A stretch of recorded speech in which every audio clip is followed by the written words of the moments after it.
हम गीता को पढ़ करके अपने जीवन को बना लेंगे, लेकिन इसके साथ में एक प्रश्न ये भी तो उठता है, हम रामायण को पढ़ करके बना लेंगे, जिनके ऊपर रामायण लिखी है भगवान राम ने किसको पढ़ा था, भगवान कृष्ण ने किसको पढ़ा था, बजरंगबली, हनुमान, माता सीता, माता द्रौपदी, इन्होंने किनको पढ़ा था? इन्होंने वेद को ही पढ़ा था। इसलिए जब महर्षि दयानंद आए और उन्होंने आकर के ये आर्य समाज रूपी आंदोलन जब खड़ा किया, लोगों के मन में बहुत भ्रांतियां हैं इस बात को लेकर के, लेकिन निवेदन करना चाहूंगी, अभी लॉकडाउन लगा था तो रामायण दोबारा चलाई गई थी, टीवी के अंदर चलाई थी ना, जो कभी हम बचपन में देखते थे उस रामायण को पुनः टीवी पर चलाया गया।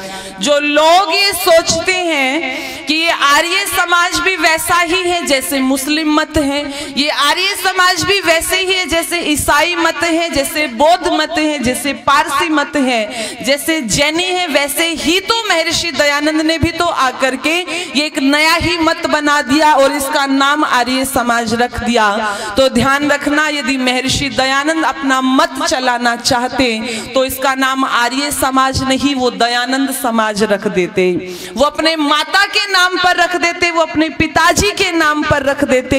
लेकिन महर्षि दयानंद ने जब सत्यार्थ प्रकाश लिखा तो उसके अंत में वो बात कह दी कि कोई भी नवीन मत चलाने का मेरा लेश मात्र भी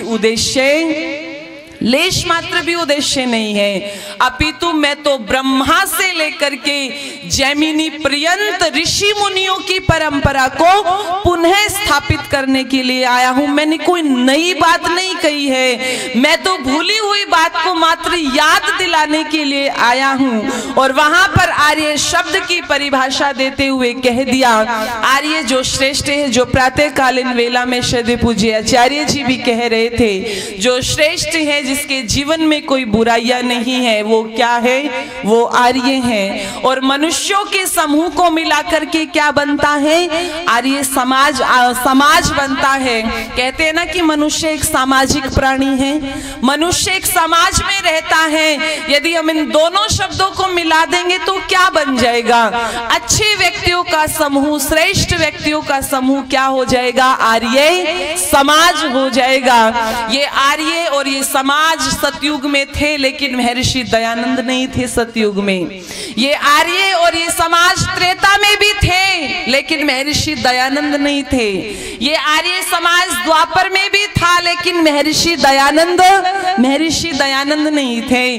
महर्षि दयानंद तो कलयुग के अंदर आए हैं, वो तो अब आए हैं और उन्होंने आकर के यही कह दिया। मैं नहीं कहता आप किसी भी मत संप्रदाय में चले जाना, सब यही कहेंगे कि केवल हमारी मानो तुम और किसी की मत मानो। मुस्लिम मत के यही कहेंगे ना कि हमारी कुरान पर विश्वास रखो, हमारे मोहम्मद साहब पर विश्वास रखो। आप जब ईसाइयों में जाएंगे वो भी यही कहेंगे कि केवल हमारी मानो और किसी की मत मानो। महर्षि दयानंद को आप पढ़ जाइए, ऋषिवर दयानंद ने कहीं नहीं लिखा कि तुम मेरी मानो किसी और की मत मानना। ऋषि दयानंद क्या कहते हैं? मैं तो ये कहता हूं तुम उसको मानो जिसको भगवान राम मानते थे, तुम उसको मानो जिसको भगवान कृष्ण मानते थे, तुम उसको मानो जिसको ब्रह्मा से लेकर के जैमिनी पर्यंत ऋषि मुनि मानते थे। और वो किसको मानते थे? वो इस वेद को ही मानते थे, वो इस वैदिक संस्कृति को ही मानते थे। इसलिए ये आर्य समाज तो वो है जिन्होंने इस हिंदू समाज को जीवित रखा है। ये आर्य समाज एक ऐसा आंदोलन है जिन्होंने वेद रूपी सूर्य को कभी अस्त नहीं होने दिया। आप कहीं पर भी चले जाइए, कोई वेद को जानता भी नहीं है, मानने की तो बात दूर है। ऋषिवर दयानंद ने स्पष्ट लिख दिया, वेद का पढ़ना पढ़ाना और सुनना सुनाना सब आर्यों का क्या है? धर्म नहीं है, परम धर्म है, परम धर्म है। इसलिए निवेदन कर दूं, महर्षि दयानंद ने ये आर्य समाज बनाया तो वहां पर ऋषिवर दयानंद ने ये नहीं लिखा, ये नहीं कहा कि मात्र आर्य समाज को ही आगे बढ़ाना है, बस इसी में लगे रहना है, अपितु क्या उद्देश्य बताया, संसार का उपकार करना इस समाज का मुख्य उद्देश्य है। पूरे संसार का उपकार करना ये आर्य समाज का मुख्य उद्देश्य, और ये यही करके चलता है। इसीलिए तो पंडित मदन मोहन मालवीय जी ने वो कह दिया था, वो आर्य समाजी नहीं थे लेकिन फिर भी कह दिया था, दुनिया के लोगों, जब आर्य समाज दौड़ता है तो ये हिंदू समाज चलता है, जब आर्य समाज चलता है तो ये हिंदू समाज बैठ जाता है। जिस दिन आर्य समाज बैठ गया उस दिन ये हिंदू समाज लेट जाएगा, और जिस दिन आर्य समाज लेट गया उस दिन ये हिंदू समाज मर जाएगा। इसको जिलाने का काम यदि किसी ने किया तो केवल और केवल आर्य समाज और आर्य समाज के लोगों ने किया। मुझे पंक्तियां याद आ रही, आर्यों ने देश जगाया, आर्य कोई माने चाहे ना, आर्यों ने देश जगाया, आर्य कोई माने चाहे ना, कोई माने चाहे ना, कोई जाने चाहे ना, आर्यों ने देश जगाया, आर्य कोई माने चाहे ना, आर्यों ने देश जगाया, आर्य कोई माने चाहे ना।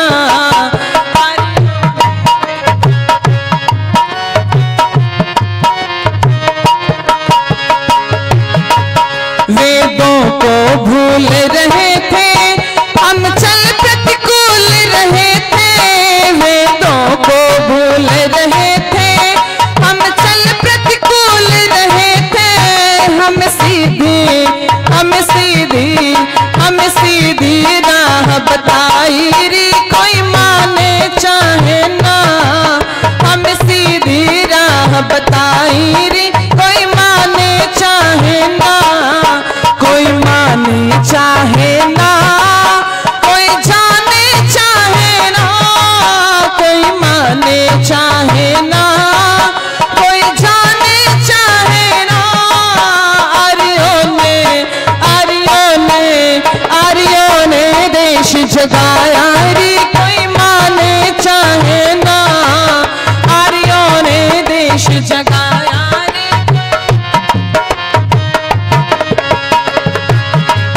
भारत महाभारत पीछे गिर चुका था बिल्कुल नीचे, भारत महाभारत पीछे गिर चुका था बिल्कुल नीचे, फिर ऊपर इसे उठाया रे, कोई माने चाहे ना, ऊपर इसे उठाया रे, कोई माने चाहे ना, कोई माने चाहे ना, कोई जाने चाहे ना, आर्यों ने देश जगाया रे, कोई माने चाहे ना, आर्यों ने देश जगाया रे।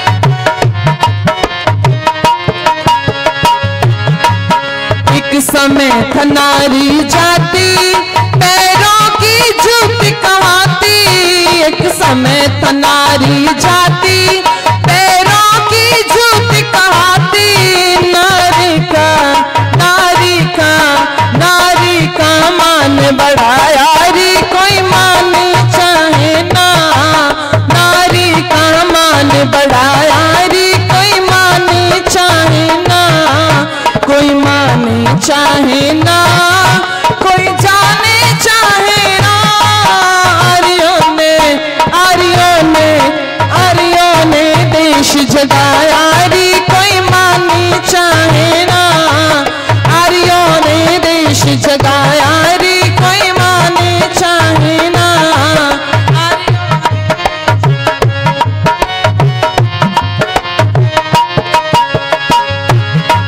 माता कस्तूरबा रोई, मेरा याद ही ना कोई, माता कस्तूरबा रोई,